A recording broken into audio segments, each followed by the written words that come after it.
함께하면 됩니다. 함께하면 됩니다. 함께하면 됩니다. 여러분 끝까지 함께 갑시다. 함께하면 됩니다.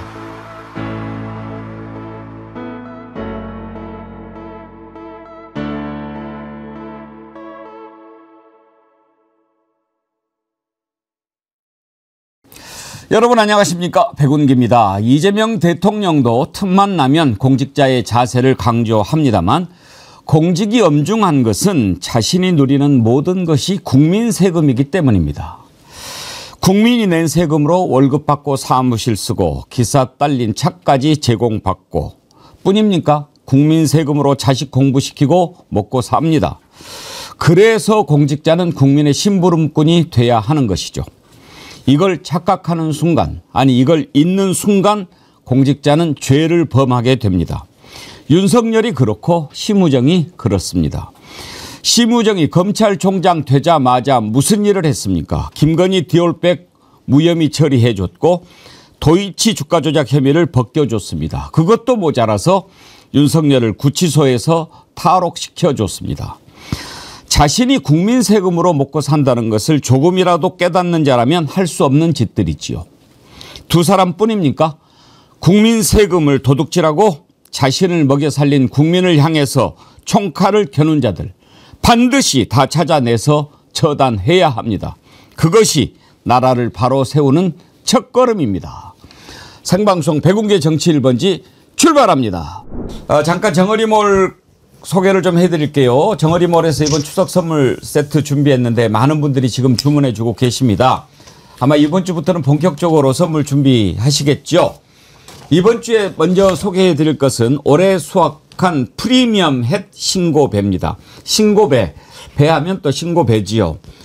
정어리몰에서 가장 인기 있는 명절 선물 세트 보니까 배더라고요. 이번에 야심차게 선물 세트 준비했는데 앞에 배 보이시죠? 엄청 큰데 아까 보수형님 TV님 배가 내 배만 하네 그러셨는데 이 5kg이거든요. 한 5개에서 8과 정도 들어가 있고 하나하나가 600에서 한 800g 정도 정말 큽니다. 배가 크면 클수록 좋은 거 여러분 잘 아시잖아요. 거의 제 얼굴만 한 것 같은데. 제 얼굴이 큰가요? 죄송합니다. 차장님 얼굴에 같이 임세현 소장님 옆에다가 네, 제 얼굴만 앞으로 놔드려야 되겠는데요. 이따 여기 와서 한번 대봐 주세요. 네. 참고로 배는 항상 대량 주문을 많이 해주시는 상품인데요. 아무래도 대량 주문하시면은 일일이 대응하기 힘들어서 정어리몰 1551-3158 이 번호로 연락 주시면 대량 주문 접수 도와드리고 친절히 안내해 드릴 겁니다. 벌써부터 배 10박스, 20박스 이렇게 주문이 들어오는데요. 자신 있게 추천해 드리는 정어리몰의 프리미엄 햇 신고배 5kg 이렇게 포장도 고급스럽게 선물해서 드리기 좋게 하니까요. 이번 추석 선물 정어리몰에서 준비해 주시기 바랍니다. 네, 여러분 주말 잘 보내셨습니까? 오늘 백운계 정치 1번지는 3부로 진행하도록 하겠습니다. 1부에서는 세 분 패널과 함께 현안에 대해서 짚어보고 2부에서는요. 저희가 지난주 금요일 김충식 인터뷰하지 않았습니까? 참 힘들었습니다.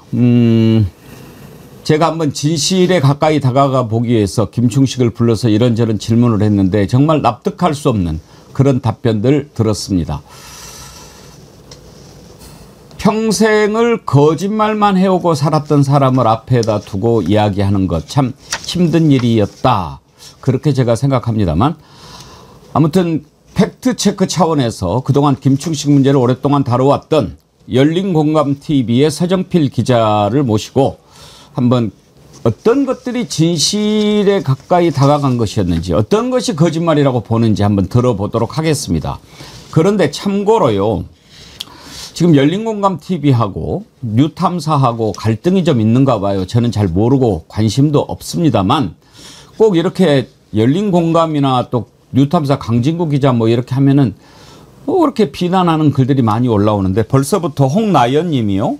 백운계 앵커님 열린공갈 숨천수를 대변해 주는 건가? 뭐 이렇게 올리셨는데 그러지 마세요. 예, 그러지 마세요. 이게 뭐 누구를 대변하고 누구를 뭐 감싸 안고 그러는 것 아니잖아요. 진실에 가까이 다가가기 위한 것이다. 그렇게 생각해 주시기 바랍니다.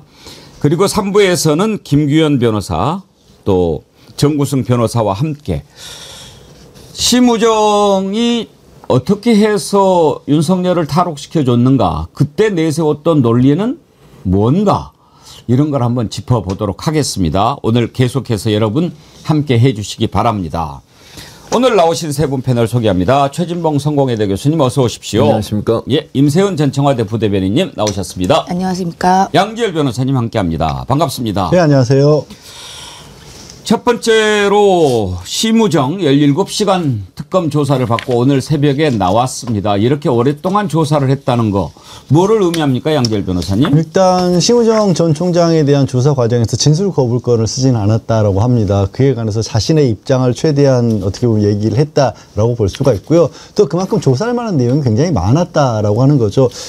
지금 심우정에 대해서는 가장 대표적으로는 그때 도대체 윤석열을 왜 그 70년 만에 처음으로 아니 좀 날짜 시간을 갑자기 바꿔가지고 지규현 부장판사가 당시 영장 담당을 하면서 구속 취소를 시켰는데 그냥 전담 재판으로서 근데 그거를 항고라는 방법이 있었고 주변에서조차도 그 검찰의 간부들도 이거 항고를 해야 됩니다. 처음 있었던 일이니까. 근데 본인이 갑작스럽게 위헌 소지가 있다는 이유로 아예 시도조차 하지 않고 포기해버렸거든요. 그 결과 때문에 국민들이 얼마나 힘든 시간을 보냈습니까? 이 감정적으로도 그렇지만 도대체 이 내란 종식이라는 게 이 수습이라고 하는 게 뻔히 국민들 보는 앞에서 저렇게 황당한 이 짓을 했는데 그자를 감옥에 넣어서 수사받고 재판받게 하는 게 이렇게 힘든 일인가 다시 한번 절망하게 만들었는데 그 과정들을 하나하나 다 하나씩 해버렸다라는 거고요. 그보다 더 중요한 부분은 사실 저는 그렇습니다. 윤석열이 군을 동원해서 국회에 군대를 보내는 이 일을 하는 거는 직접적으로 눈에 띄었지만 그러면 계엄이라고 하는 게 그날 당일날 밤에 끝나는 게 아니고 그 다음부터 어떤 뭐 국내에 있어서 문제를 처리해 나가는 과정이 있어야 되는 건데 그때 할 수 있는 건 검찰이었고 검찰총장 출신이기 때문에 친정집이나 마찬가지인 검찰에 대해서 아무 일도 안 했다? 아무 계획도 없었다? 이건 압도하기 힘들지 않습니까? 근데 그때 당시 검찰총장이 심우정이었기 때문에 도대체 그때 당신은 계엄과 관련해서 미리 알고 있었는지 아니면 계엄이 성공을 한다면 어떤 일을 하려고 했던 건지 이런 부분들 이제 조사를 많이 한 겁니다. 그러면 심우정을 피의자로 부른 겁니까? 참고인으로 부른 겁니까? 일단은 피고발인이기 때문에 피의자라고 봐야죠. 피의자로. 예, 예. 그런데 17시간 조사를 했다고 그러지 않습니까? 그러면은 이제 윤석열이 탈옥시켜준 즉시항고 포기한 부분을 집중적으로 물었겠지만 지금 심우정한테 걸려있는 혐의들이 엄청나게 많지 않습니까? 네. 딸 그 부정채용 네. 의혹까지 이런 것까지도 다 물어봤을까요? 그것까지 다 가지는 않은 것 같고요. 이제 그 말씀하신 즉시항고 포기한 부분하고 핵심적으로 물어봤던 부분은 당시 박성재 그 전 법무부 장관이 이 검찰 그러니까 계엄령 선포하는 행위가 있고 나서 이 법무부로 이동하는 과정에서 이 몇 가지 지시를 내려서 그런 얘기도 또 나오겠죠. 조태용 국정원장이 당시 국정원장이 합수부에 검사 국정원 직원들을 또 파견하겠다라고 하는 얘기는 수사관들이 동원이 돼서 주요 인물들을 잡아오게 될 경우 1차 조사를 끝난다면 그럼 재판을 넘기는 과정이 필요하니까 검사들 파견이 돼야 될 거 아니겠습니까? 그리고 또 선관위 출동했던 그 방첩사 그 군인들 같은 경우에는 국정원하고 검찰이 이 요원들의 핵심 요원들의 파견을 나오면 우리가 그 사람들을 도와줘야 된다는 지시를 받았다는 얘기까지 명확히 했고 당시 대검에서 대검찰청에는 IT 그러니까 이 부정선거라든가 해킹과 관련된 전문가가 이 또 파견을 나오기로 했다라는 증언까지 나왔으니까 그러면 아니 검찰총장 허락 없이 그런 사람들을 움직일 수가 없잖아요. 그러니까 그런 부분이 일단은 핵심적으로 수사를 했을 것으로 보입니다. 저는 개인적으로 심우정이 분명히 내란에 어떤 형태로든 관여됐을 거라고 생각합니다. 이런 부분도 내란 특검이 밝혀낼 것이라고 봅니다만은 일단은 윤석열을 탈옥시켜준 부분, 이 부분에 대해서 상당히 조사가 집중됐을 거라고 생각합니다. 17시간이나 조사를 했다고 하니까 새벽 3시까지 많은 걸 물어봤겠죠. 거기에서 너 왜 그때 즉시 항고하지 않았어? 이 부분 물어봤겠죠. 어제 조사받고 나와서는 기자들에게 아무 말도 하지 않던데 그때 당시에 즉시 항고하지 않고 기자들에게는 뭐라고 이야기를 했습니까? 한번 들어보시죠.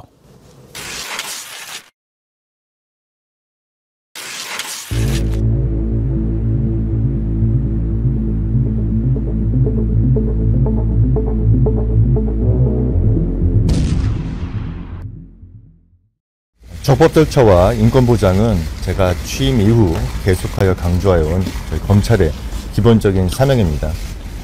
기소 이후에 피고인의 신병에 관한 판단 권한은 법원에 있기 때문에 그러한 법원의 결정을 존중하였습니다. 법원의 판단은 구속기간 산정에 대하여 오랫동안 형성되어 온 법원 검찰의 실무 관행에 문제가 있고 가사 그러한 문제가 없더라도 법률의 불명확으로 인해 수사과정 절차의 적법성에 의문이 있어서는 안 된다는 것입니다. 그러한 법원의 결정 취지를 모두 종합하였습니다. 즉시 항고하지 않은 것은 보석과 구속 집행정지 또 구속 취소에 대한 즉시 항고 제도는 52년 전에 이른바 유신헌법 시절 국회를 해산하고 비상입법기구에 의하여 도입된 제도인데 기존의 헌법재판소에 의해서 보석과 구속 집행정지에 대한 즉시 항고는 2차례 위헌 결정이 있었습니다.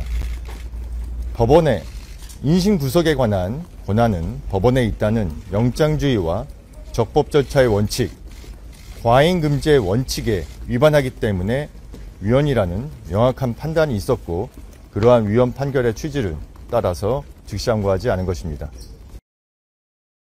자, 왜 즉시 항고를 하지 않았는지 설명을 했는데요. 저런 것을 궤변이라고 하고 좀 더 쉬운 말로는 개소리라고 하지요.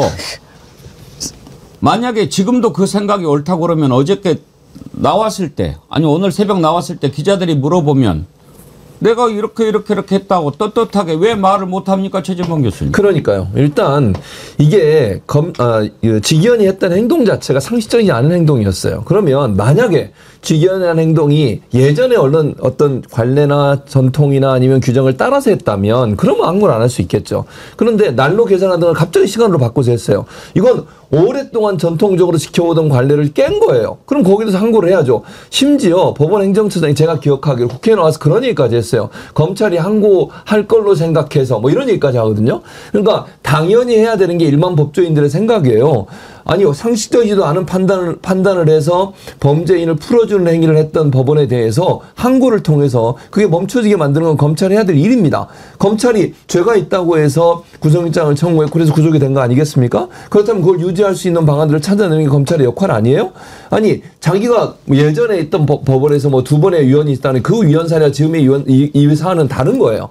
다른 걸 가지고 끄집어 와가지고 즉시 항고 문제에 대한 문제점이 있다는 것만 가지고 얘기를 하고 있잖아요. 그런데 즉시 항고가 존재하는 이유는 만약에 법원이 잘못된 판단을 했을 때 검찰이 대응할 수 있는 방안으로 만들어 놓은 거 아닙니까? 현행법에도 있는 것이고요. 법조인들은 대체적으로 즉시 항고하는 게 맞다고 분석하고 판단하고 얘기하고 있어요. 그걸 실행하지 않은 건 윤석열을 봐주기 위한 본인의 생각이 들어갔다고 판단할 수 없습니다. 이게 상식적인 선에서 이루어졌다면 이해를 할 수 있지만 비상식적인 행동을 했다고 하면 직위원이나 심우정 둘 다 결국은 윤석열이라는 범죄인을 풀어주기 위한 합작품이 아닌가 하는 판단과 분석을 할 수밖에 없습니다. 지금 심우정은 뭐 하고 있었을까 참 궁금합니다. 임세현 대변인님. 네. 심우정이 내란 이후에 조용히 숨지고 있다가 이제 어떻게 될 것 같으니까 그만두고 좀 쉬고 있는데 내란에 저자가 관여를 안 했겠습니까?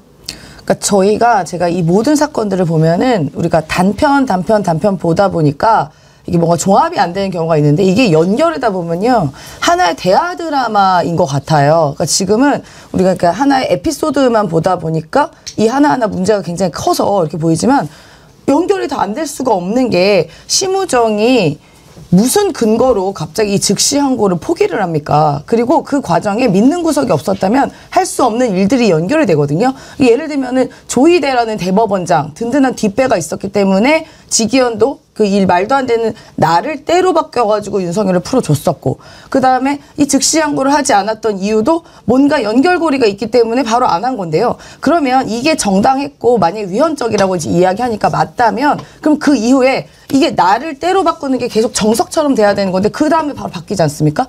이거 업무 연락이라는 게 바로 내려가서 이거 때로 가야 된다. 그러니까 딱 윤석열만을 위해서 그때 석방을만을 위해서 이 모든 온 우주가 힘을 합쳐서 우연히 겹쳐진 거거든요. 이게 말이 안 되는 거죠. 이게 어떻게 즉시 항고를 안 합니까? 지금 많은 자들도 당시에 지기현의 나를 때로 바꿨던 것에 대해서 이거는 바로 검찰이 즉시항고할 것이다라고 다 이야기를 했었어요. 그러니까 지기현 한 명만 미친 게 아니라 그 지기현 한 명 미쳤다 하더라도 그게 검찰이 제정신이라면 바로 즉시항고를 해야 된다라는 게 다수의 정설이었는데 이때 안 했어요. 말도 안 되게. 그러고선 자기가 무슨 위헌 판결 이야기를 하는데 본인이 헌법재판소 아니잖아요.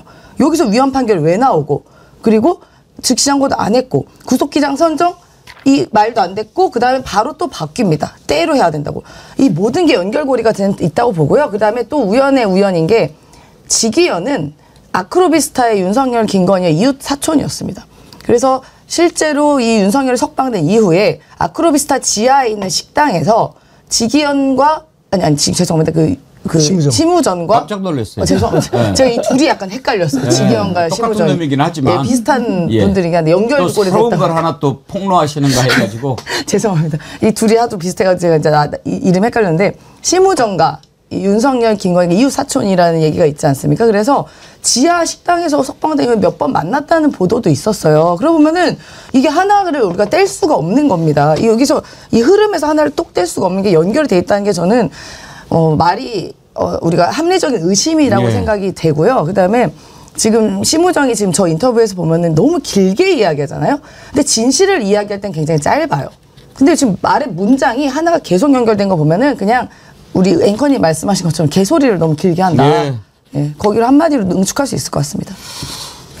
심우정, 지기현 그 두 작 아니었으면 윤석열 어떻게 탈옥할 수 있었겠습니까? 그런데 윤석열이 또 탈옥을 꿈꾸고 있습니다. 법원에 보석을 청구했다고 합니다. 양재열 변호사님. 네, 그렇습니다. 지금 이제 내란과 관련해서 내란 특검에서 재구속을 시켰던 건 뭐냐면, 그러니까 내란 우두머리 혐의로 처음에 구속이 돼서 수감 중에 조금 전까지 얘기했던 것처럼 지기현, 심우정이 합작품으로 탈옥을 했다가 내란 특검이 출범한 다음에 당시에 계엄을 저지르고 나서 이 지금 경호처 직원들을 통해서 그 특검에 검찰에 체포를 막으려고 했었고 그 과정에서 본인이 직권을 남용해서 이 사람들에게 강요를 시켰었고 그다음에 계엄령 포고와 관련해서도 나중에 포고문을 만든다든가 계엄의 정당성을 부여하기 위한 거짓말들을 했다 이런 것들을 가지고 다시 한번 다른 혐의로 구속을 시킨 거거든요. 그랬더니 이번에는 나 지금 그 제대로 그 방어를 하려면 그 분량도 많고 재판도 여러 개 받아야 되니까 바깥에 있으면서 변호인들의 조력을 받아야 된다. 그러니까 실질적 방어권 보장 측면에서 좀 풀어달라라고 요청을 했는데요. 그런 얘기를 하기 전에 지금 계속 중인 재판은 이미 10번째 안 나왔습니다. 7월 10일 날 재구속된 이후. 재판도 제대로 받고 있지 않으면서 나 재판에 나가서 제대로 얘기를 해야 되니까 방어권 보장을 해서 풀어달라라고 보석 얘기를 한다는 것 자체가 얼마나 뻔뻔한 장입니까? 하여튼 진짜. 이 자들은 부부가 다 보석을 좋아하는 것 같아요.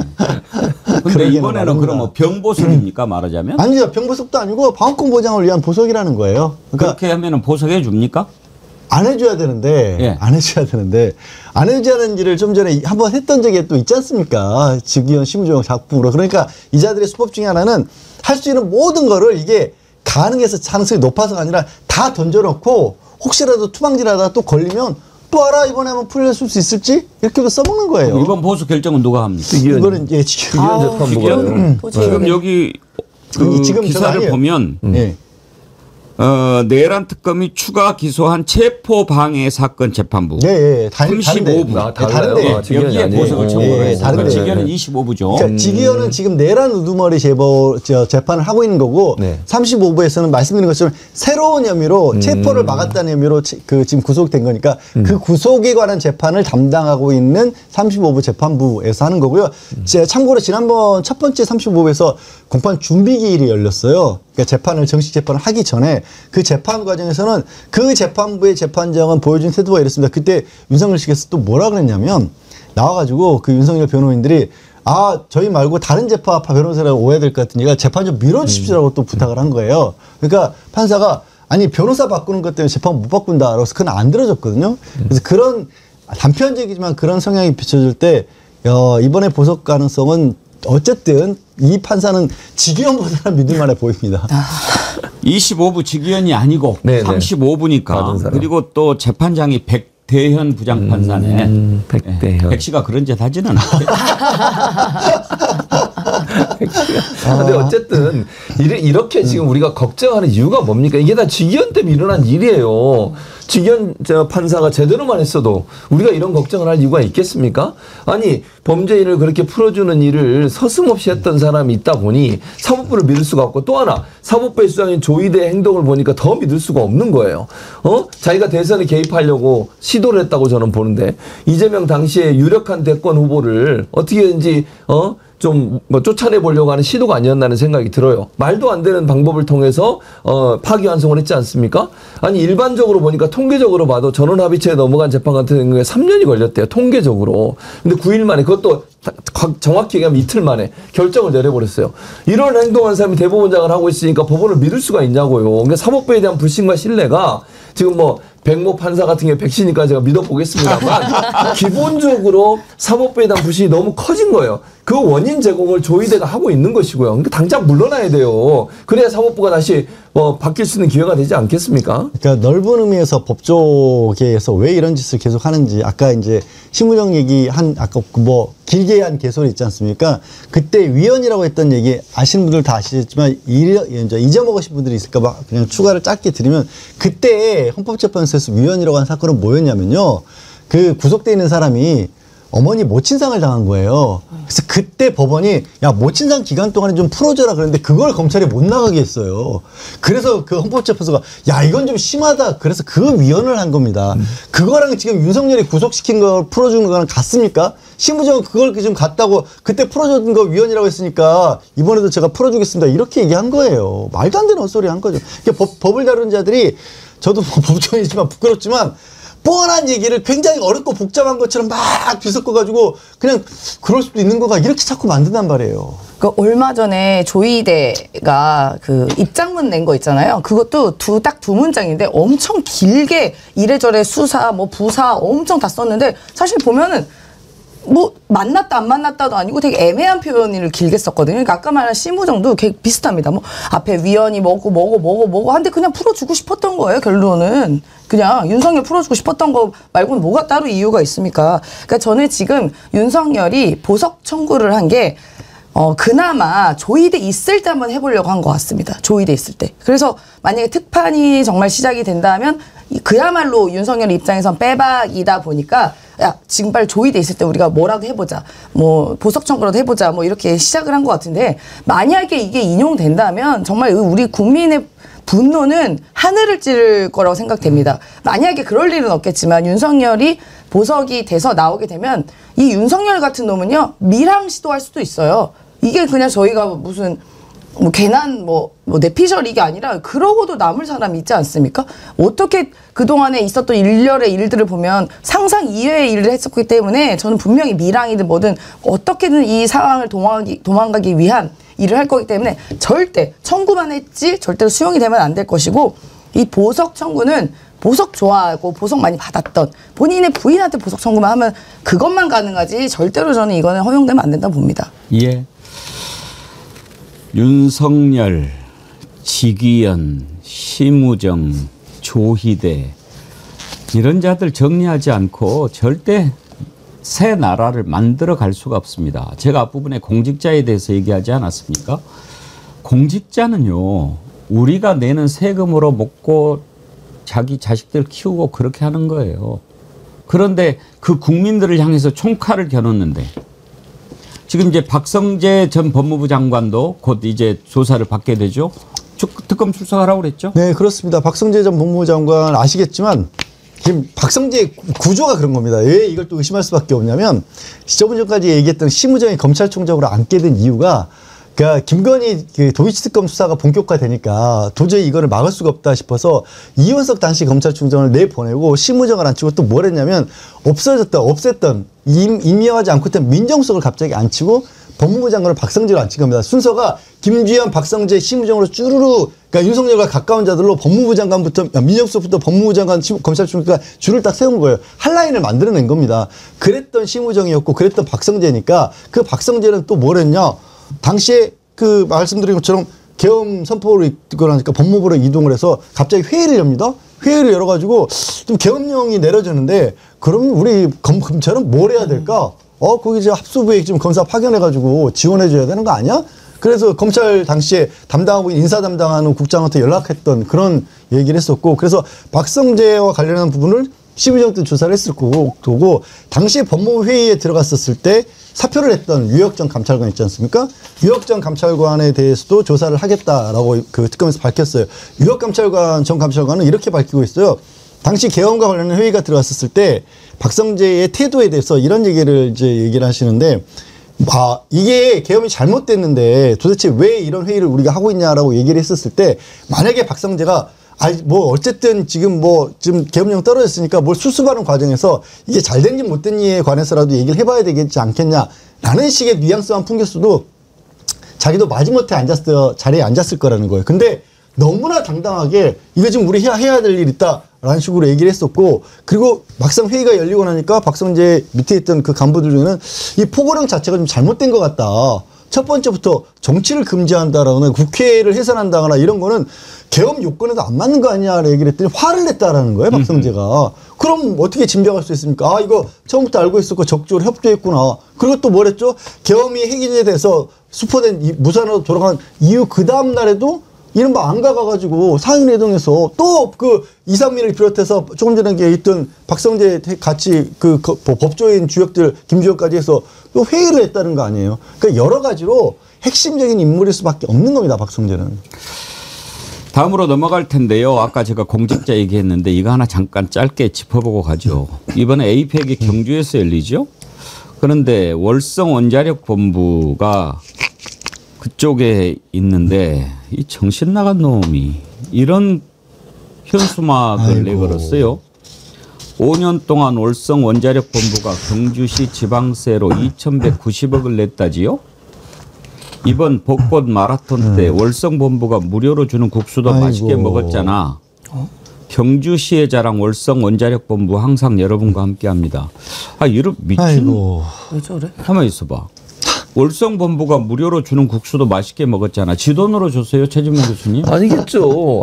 저기서 나오는 어쨌든 한수원이라는 것이 국가기관이잖아요. 한수원에서 본인들이 뭐 홍보를 위해서 뭘 했든지 모르겠지만 개인 돈을 쓰지 않았겠죠. 뭐 원장이 썼겠어요, 저 돈을. 아니 무슨 직원들이 돈을 냈겠어요. 자기들 홍보비로 썼겠죠. 그건 다 국가기관이니까, 국가에서 운영하는 공공기관이니까, 공공기관에서 운영하는 돈은 결국 세금이라고 봐야 돼요. 세금이라는 표현보다 이익이 났든 아니면 어디서 지원을 받았든 국가의 세금으로 지원받는 가능성이 높잖아요. 그 돈을 쓴 걸 가지고 국민들 먹었다고, 그걸 가지고 너희 먹었는데 왜 우리한테 뭐라 그래, 이런 소리 아닙니까? 지금 뭐 하는 태도입니까 대체? 아니 거기서 나오는 여러 가지 위험 요소도 있을 수도 있고, 거기에 대해서 그런 것들을 다 인내하고 참고 있는 그 주민들에게 저게 할 짓입니까? 자기 돈을 준 것도 아니면서 뭔 저런 얘기를 해요. 그때는 자기들은요 홍보하기 위해서 자기들 좋게 봐달라고 해서 저런 행동한 거 아니에요? 그래놓고 이제 와서 받아먹어놓고 왜 이래? 이게 바로 국민들을 무시하는 행동이에요. 저게 공공기관이 할 짓입니까 대체? 공공기관에서 운영하는 사람들, 저런 사람들이 아직도 앉아가지고 한수원을 운영하고 있으니까 이 모양 이꼴 아닙니까? 저는 당장 바꿔야 된다고 생각해요. 물러나고요. 아니 윤석열 때 임명된 사람들인 것 같은데 그 사람들 앉아가지고 한다는 짓이 결국은 국민들, 지역 주민들 뭐 조롱하고 비난하고 너희가 얻어먹고 왜 우리한테 이래? 이런 식으로 대하는 사람들이 공공기관의 자세입니까 대체? 공기업이죠, 한수원이. 얘들도 공직자 아니에요? 그렇죠. 공직자죠. 그리고 지방세 낸 거 자랑하고 이런데 세금 안 내는 기업 없습니다. 모든 기업은 다 세금을 내요. 근데 지금 저렇게 공공기관에 저런 거 현수막도 아마 검수 같은 걸 아마 하고 이 문구 같은 것도 아마 토의하고 윗선이 정해질 텐데 저렇게 어디 가서 술자리에서 막 이렇게 말하는 것도 아닌 저렇게 저급한 수준의 현수막이 시내에 떳떳이 걸렸다는 게 저는 이게 납득이 안 되고, 그래서 이번에 김민석 총리도 이 현수막에 대해서 이제 굉장히 분노를 해서 이 경위를 확인해 보고 모든 공직자의 소통 태도와 방식을 바로 잡겠다, 뭐 이렇게 김민석 총리가 이제 글을 남겼습니다. 그래서 저런 태도와 비아냥거리는 것은 시민에 대한 모독이라고 생각이 들고, 이 관련해서 저 문구가 나오게 된 배경, 그리고 왜 저게 걸렸는지에 대한 철저한 검증이 필요하다고 생각하면 좀 말이 됩니까? 저게 무슨 말도, 애들 장난하는 거예요 저게? 아니 벚꽃 마라톤 때 월성 본부가 무료로 주는 국수도 맛있게 먹었잖아. 그래서 어쩌라고? 그래서 어쩌라는 거야? 네 돈으로 했냐? 아니 이거 뭐 그 한 푼 던져준 겁니까?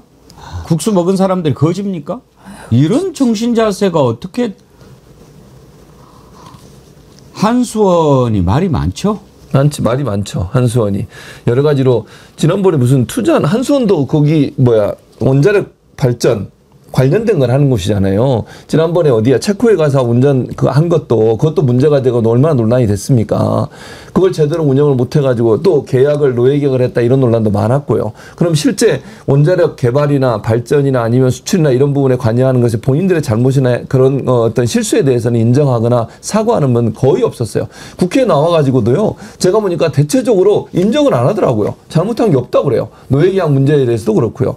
그렇게 국민들이 볼 때는 말도 안 되는 계약을 해놓고 마치 그게 엄청난 성과를 낸 것처럼 홍보하고 이랬던 사람들이에요.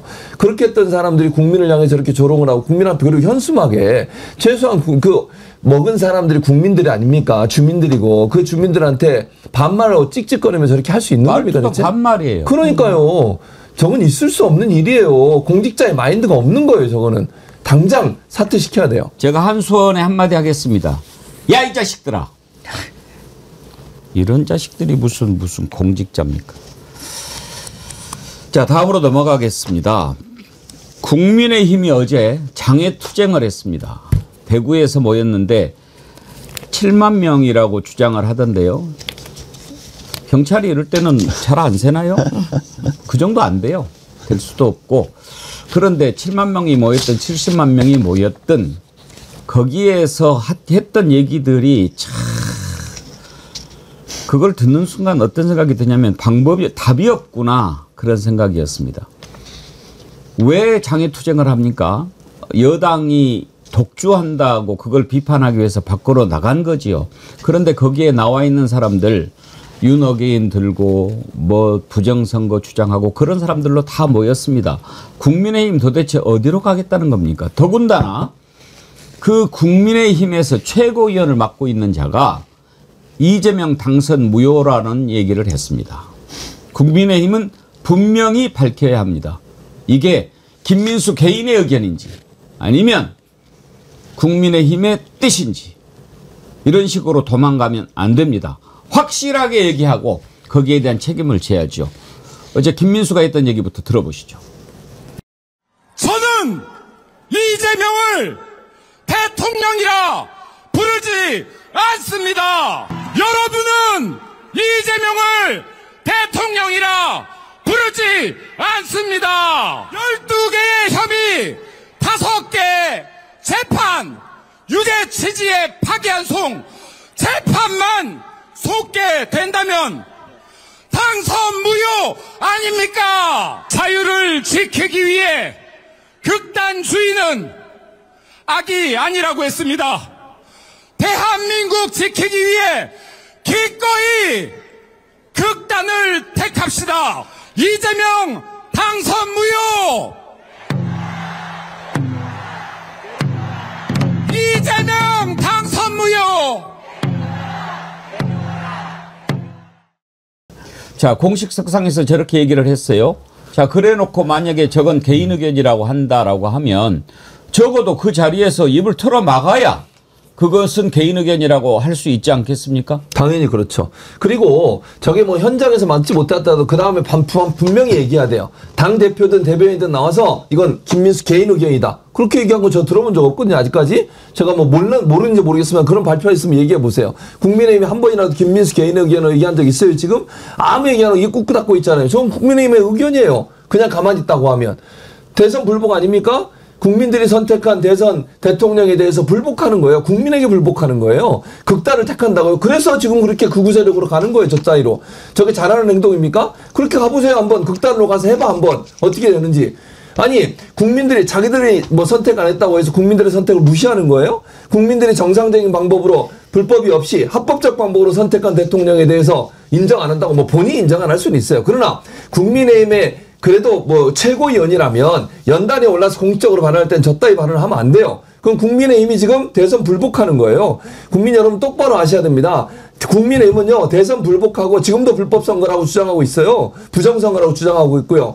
겉으로는 아니라고 가끔 얘기하지만요. 제가 볼 때 진심이 나왔다고 저는 생각합니다. 부정선거 아니라고 얘기하는 거 그거 그냥 국민들에게 잠깐 현혹시키려고 하는 얘기고요. 진심은 부정선거를 주장하고 있는 거예요. 저 얘기가 그 얘기 아닙니까? 제대로 된 실제로 합법적인 방법으로 이루어진 모든 일에 대해서 부정하고 있어요. 그게 극단이라고 해요. 극단을 선택하겠다고 그래요. 그럼 불법적인 일을 하겠다는 겁니까? 합법을 무시하겠다는 겁니까? 대한민국의 헌정 질서를 무시하겠다는 겁니까?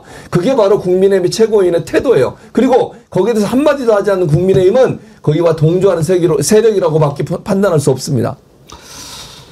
지금 이재명 당선 무효, 대선 불복을 공개적으로 공식 석상에서 이야기하는데 저걸 가만히 듣고 있다. 그러면 국힘의 뜻이냐? 우리는 이렇게 물어보지 않을 수가 없습니다. 그렇습니다. 지금 보면 무대 뒤에 당대표부터 시작해서 최고위원들 뒤에 쭉 있어요. 충분히 제지가 가능한 거거든요. 근데 본인들도 민망한지 물러나라 할 때 그냥 다들 가만히 약간 쳐다만 보고 있긴 합니다. 그러면 저 말을 제지를 하거나 문제 제기를 해야 되는 게 맞습니다. 지금 김민수 이 최고위원이라는 이 사람은 그동안에 있었던 뭐 헌법재판소의 윤석열 파면 결정에 대해서도 동의하지 않는다라고도 했고, 그리고 당 공식 회의석상에서도 윤석열 그다음 김건희 석방하라 이런 식의 이야기도 했었어요. 그러니까 이자야말로 반헌법, 반국가, 반범법 세력이라고 저는 규정을 하고 싶습니다. 아니 본인이 뭔데 우리가 선택한 대통령에 대해서 당선이 무효라고 얘기하고 내려오라 마라 얘기합니까? 그 개인 자격으로 한다면 모르겠는데 지금 공식 행사에서 얘기한 거 아니겠어요? 그럼 오히려 제가 반문하고 싶은 게 오히려 당선 무효는 통일교 약 12만 명 플러스 알파 일반 뭐 그 종교를 참칭하는 이 세력들이 다 들어가가지고 이 민의를 왜곡했던 것과 불법 선거사무소 3개를 운영했던 것들 이런 게 실제로 공직선거법 위반이 100만 원 이상 나오게 된다 하면 그야말로 윤석열 내란숙의 피의자의 당선이 무효가 되고 이 국민의힘은 400억가량의 돈을 뱉어내야 되는 상황이에요. 그게 당선 무효형이지 왜 합법적으로 선출된 지금 100일밖에 안 된 대통령에 대해서 저딴 말을 하는지도 모르겠고 그냥 우리나라가 싫고 그 우리나라 민의에 의해서 민심이 선택한 대통령이 싫고 우리나라 국가에 대해서 선택한 뭐 헌법재판소의 판결이 싫고 한다면 그냥 본인이 이 나라 떠나십시오. 본인이 떠나세요. 그냥 보니까 딱 생긴 걸로 말하면 안 되겠지만 뭐 하여튼 이제 저 최고위원 자는 제가 보니까 미쳐도 이제 적당히 미쳐야지 이제 완전 도른 것 같아요. 눈도 그렇고. 김민수뿐만 아니라 장동혁도 앞에서 얘기했는데 장동혁은 안 보여드리겠습니다. 여러분 너무 힘드실 것 같아가지고 정상들이 아니더군요. 그런데 지금 왜 저렇게 합니까? 마지막 발악을 하는 거죠. 왜? 저는 가장 결정적인 이유가 통일교 신자들 12만 명 당원 가입한 것 이것 때문이라고 생각합니다. 이건 정말 큰 문제입니다. 그 통일교 신자 12만 명이 무더기로 가입해가지고 어떻게 했습니까? 전당대회 개입해서 대표 선출하는데 우르르 몰려가서 행사하고 심지어 윤석열 대선 후보 만드는데도 이런 것들이 드러나면 그건 다 싸그리 이제 기본적으로 바닥부터 무너지는 겁니다.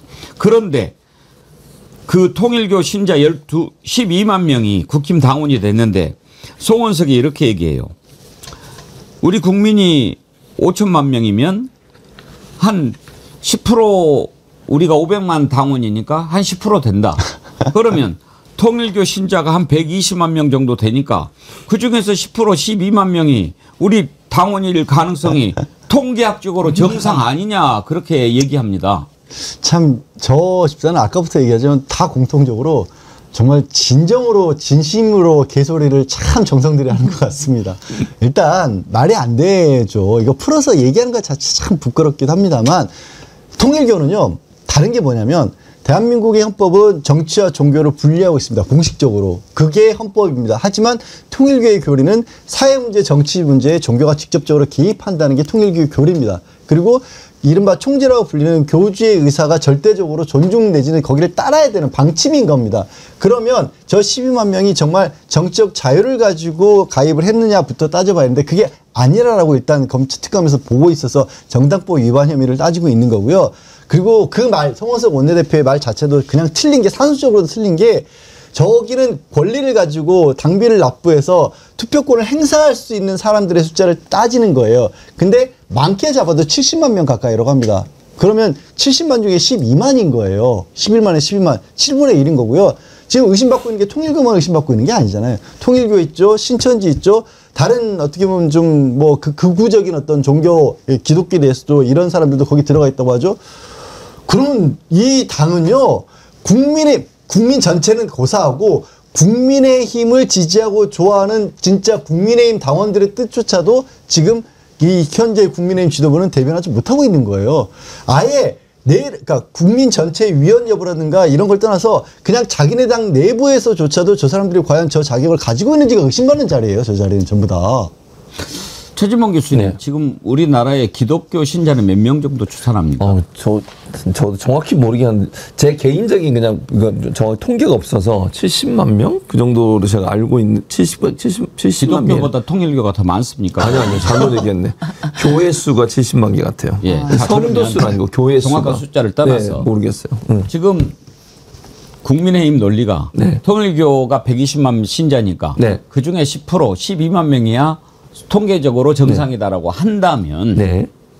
기독교, 불교, 천주교 있지 않습니까? 네. 거기도 숫자들의 10%를 가장한다고 봤을 때 그러면은 지금 국민의힘 당원 중에 종교가 없는 사람 한 명도 없어요. 그렇죠. 숫자적으로 그래야 되는 거죠. 그게 말이 안 되는 거예요, 그게. 그러니까 통계학적으로 그냥 비율로 따져서 이렇다고 얘기하는 것 자체가 논란이 될 수밖에 없고, 아까 양지열 변호사 설명을 했지만, 실제 지금 통일교 신자들이 들어온 것은 특검이 의심하는 건 투표를 하기 위해서 당비까지 납부했을 거로 보는 거예요.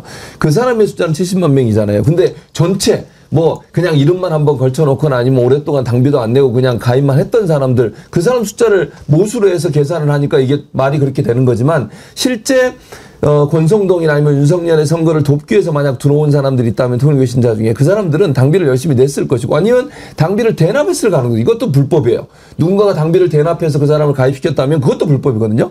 그럴 가능성이 있기 때문에 그 숫자는 70만에서 몇 %를 따져야 되는 거예요. 그리고 확률적으로 그렇다 하더라도 반드시 그렇게 된다는 것은 확정할 수 없는 거예요. 특정 종교의 사람이 어느 정당에 꼭 10%를 가야 되냐, 그건 아니라고 봅니다. 왜냐하면 전체 국민 중에 예를 들면 종교적으로 종교를 갖고 있는 사람들이 여러 정당을 선택할 수 있기 때문에 반드시 어느 특정 그 성도들 또는 특정 교단에 속해 있는 사람들이 특정 퍼센트를 들어갔을 거라고 전체 보수에서 몇 %를 따지는 것 자체가 상당히 신뢰성이 떨어지는 계산 방법이죠. 기독교는 되게 1000만 기독교 그러거든요. 1200만에서 6, 700까지도 보는데 말이 되는 논리를 가지고 얘기를 해야죠. 한 가지만 더 짚어보죠. 이게 입당이 우르르 이루어졌던 것이 지난 2021년 9월쯤에, 그러니까 6월 전에 전당대회 직전인데요. 그때 넉 달 사이에 26만 6천 명 입당을 우르르 했거든요. 그때 당시에 언론들이 어떻게 분석을 했냐. 이거 이준석 효과 아닌가. 그랬거든요. 그러면 이제 통일교가 그때 우르르 몰려갔다는 것이 드러나지 않았습니까? 그렇다고 한다면 임세현 대변인님. 이준석은 몰랐을까요? 그 당대표니까 이렇게 대량으로 당원들이 만약에 입당을 하게 되면 그게 보고가 될 거거든요. 왜냐하면 이게 평시와 다르게 또 선거가 되면은 입당 원서가 좀 많이 몰려들긴 합니다만 특정한 시점에 특정한 부류에서 들어온 데는 약간 분명히 문제제기가 있거든요. 사실 이번에 이제 내년 지방선거를 앞두고 민주당에서 지금 당원 모집을 엄청나게 많이 하고 있어요. 근데 그 민주당 같은 경우는 절차 같은 게 딱 있고, 그리고 뭔가 추천인 같은 게 불명확하게 되면 다 반려를 합니다. 민주당 같은 경우는. 근데 아마도 국민의힘은 그런 절차가 제가 볼 때는 없는 것 같고요. 이게 인원들이 평범하게 들어온 게 아니라 특정 시점에 특정 인원이 오게 되면 분명히 문제제기가 있을 거고, 이준석 대표가 몰랐다면 무능한 것이고요. 알았다면 사실 공범이라고 저는 봅니다. 네. 이게 만약에 통일교가 집단으로 입당해가지고 전당대회 선거라든지 또는 당 대통령 후보 선출이라든지 이런 곳에 정식으로 개입했다라고 하는 게 사실로 드러나면 법적으로 어떻게 됩니까? 일단 그 사람들의 가입행위 자체가 정당법 위반입니다. 그 대한민국에서 정치의 자유가 있는 만큼, 저 김문수 최고위원의 말이 굉장히 잘못된 부분이 뭐냐면, 자유라고 하는 게 한계가 있는 게 자유가 아닙니다. 대한민국이라는 민주공화정 내부에서 대한민국의 헌법 체제를 위반했을 때는 자유가 아닌 거예요. 정당의 의사결정 과정에 강제로, 그러니까 의도를 가지고 침입을 했다라는 게 밝혀지게 될 경우에 그 정당이 가지고 있는 민주적 정당성은 없어지는 겁니다. 그래서 그런데 지금 그 정당법을 위반한 것이 굉장히 명백하게 드러나 있는 부분들, 특히 12만 명의 상당수는 이 전당대회 이전에 전당대회에 영향력을 끼치기 위해서 가입한 것까지 특검에서 확인을 했다라고 하거든요. 근데 국민의힘이 지도부에서 태도는 뭐냐면 이 얘기한 것처럼 말씀하신 것처럼 그거 그럴 수도 있지라는 식으로 나오고 있고 심지어 특검 수사 자체를 방해를 한 거예요. 그러니까 자기네 당에 문제가 있다는 사실을 알면서도 그거를 적극적으로 나서서 방해를 했다는 건 불법을 용인하는 것이고 이거는 헌법과 법률을 정면으로 위반하는 결정입니다. 위원정당 해산 사유로 또 가는 거예요. 또 늘어나는 거예요. 위원정당 해산 사유가. 위원정당 해산 얘기가 나오니까요. 국힘당은 민주당이 위원정당이라고 그렇게 주장을 하더군요. 왜요? 막 갖다 붙이네. 계엄 막을 수 설명해야 있었다. 됩니까? 아니 막 갖다 붙이네. 막 위원에 대한 의미는 알고 이야기를 하는지 모르겠습니다. 아니 민주당이 무슨 위헌적인 일을 한 게 있나요? 그리고 오히려 위헌적인 한 그 내란숙의 피의자 윤석열을 막은 거밖에 뭐가 있죠? 다른 논리는 제가 얼른 기억이 안 나는데 나경원이 했던 얘기는 기억이 나요. 민주당은 계엄이 날 걸 미리 알았지 않냐.